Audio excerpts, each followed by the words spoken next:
From the Neal Tree. This story will begin with my great-grandfather, William C. Neal. He by himself was a character and will feature in at least one other video. But for now, we go to his parents, Edward Neal and Mary Polly Harris Neal. I think the stories of the maternal branches in the tree are just as important as the paternal branches, because we are only here because all the ancestors did not break the chain. Mary Polly Harris Neal, and I call her Mary Polly because they probably called her Polly because a lot of women named Mary were called Polly because there were so many Marys in the family.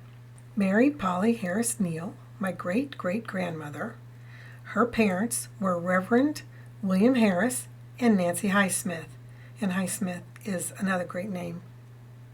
This is the story of my third great-grandfather, Reverend William Harris. William was born in 1772. His father was a Revolutionary War veteran and a member of the Presbyterian Church.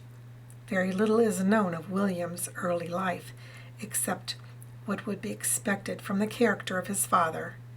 He was religiously educated. It is not known that he was seeking to go into the ministry as a young man until the opening of the revival of 1800. He was present during the revivals in his locality. At a certain time, when on his way to a camp meeting, he stopped for the night at Russellville. This town was situated in a portion of Kentucky in which the religious movement was occurring. In the course of the evening or night, while engaged in prayer, to use his own language, he was quoted, "The Lord broke into his soul. He saw a fullness in Christ for the whole world." A short time after he professed religion, Mr. Harris began to feel that it was his duty to preach the unsearchable riches of Christ to a dying world, and his powerful exhortations and great usefulness at prayer meetings soon satisfied his brethren that he was not mistaken in his feelings. For several years he was not able to get a license to preach. The Presbyterian Church was in a turmoil about predestination, and William Harris was smack in the middle of it. Many broke off and became the Cumberland Presbyterian Church. William's congregation was spread far and wide. With all the theological arguing, William continued on with great zeal and success. In his own neighborhood, he did the work of God in meetings that would continue all night. His widow Nancy related that on one occasion, after being up all night, he came home after daylight for some refreshments, and then returned and continued the meeting through the day. This was said to be an ordinary neighborhood meeting. He was finally licensed in 1811 and ordained in 1812.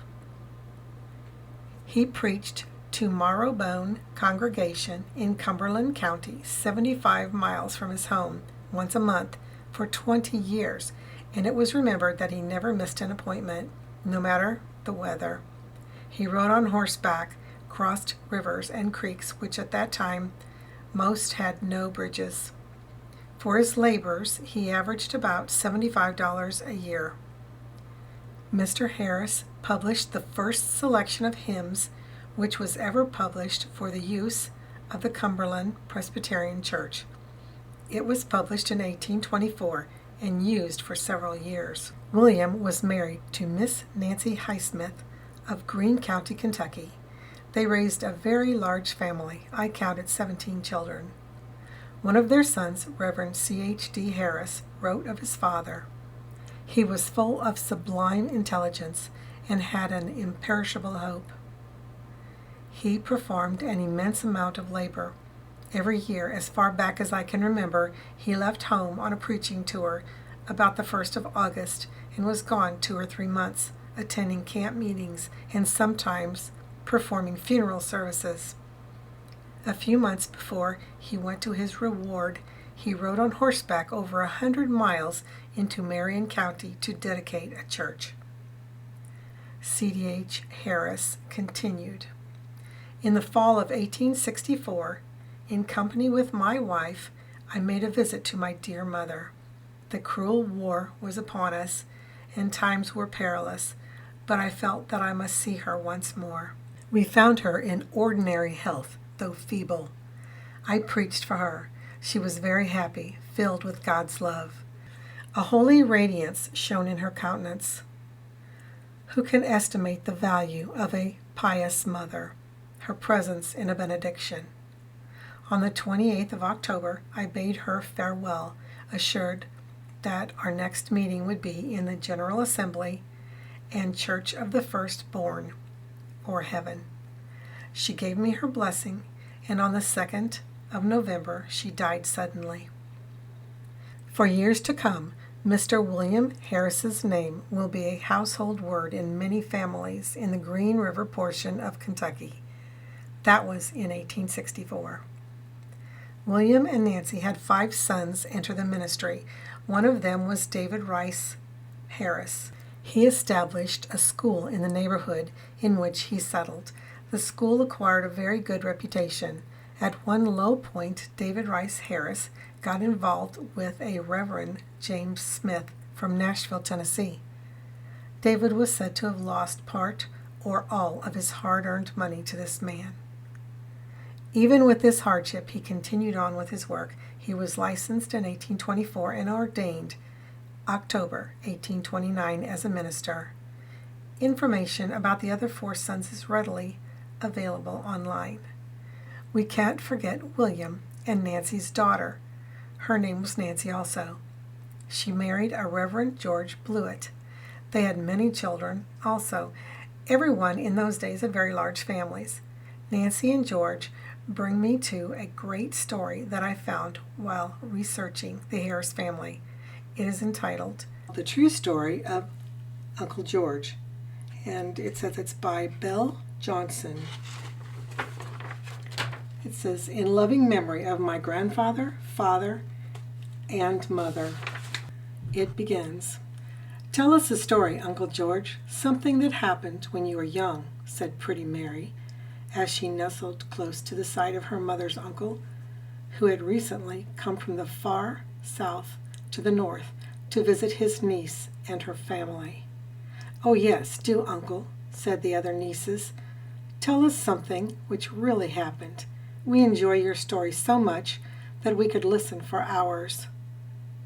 Well, if you girls can be still long enough for me to think, I might tell you something, he replied.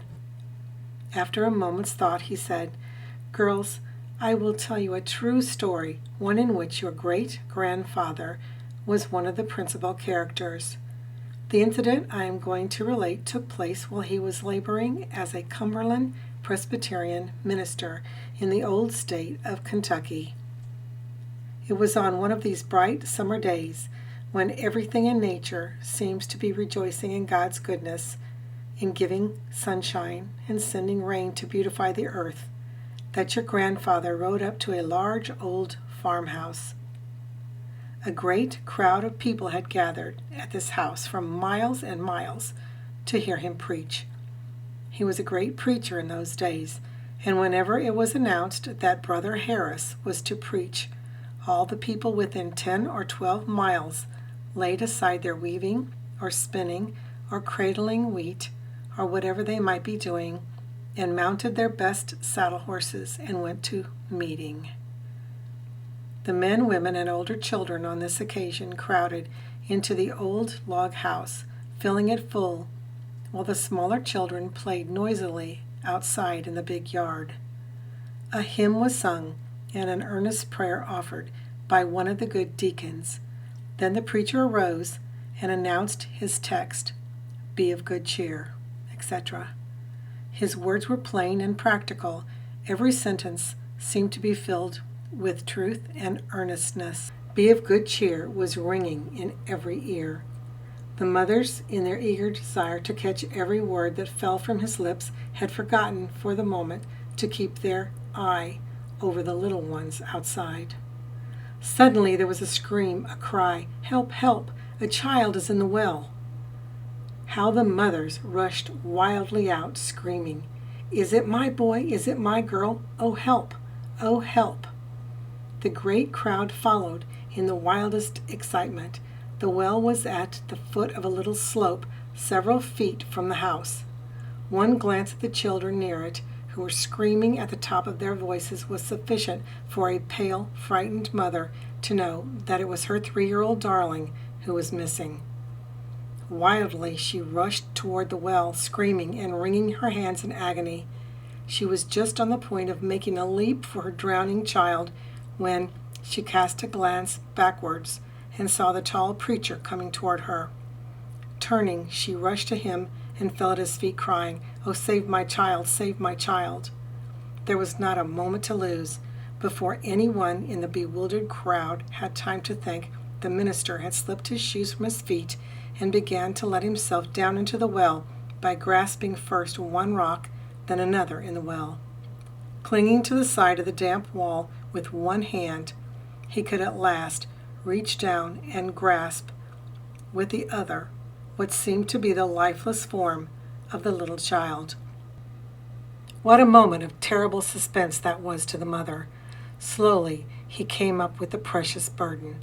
As he reached the top, the mother seized her darling and pressed him to her bosom. "Is he dead?"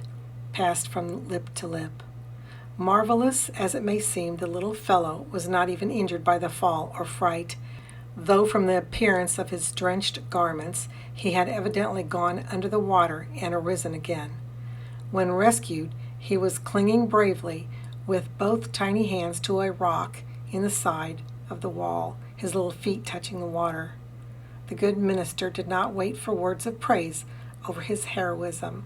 Before the people had time to say a word, he walked coolly back into the house and began to sing, "Praise God, from whom all blessings flow." The people at once began to gather in the house, and in a few moments most of the crowd had again assembled. Then he calmly commenced the sermon where he had left off. The people thought him eloquent before, but now every word that fell from his lips seemed to touch some heart, filling it with comfort and cheer. At the close of the service, the universal joy and thanksgiving found voice. You can hardly imagine, my children, the scene that took place. For some minutes the good minister was too much moved to speak. Finally he took in his arms the little fellow he had rescued.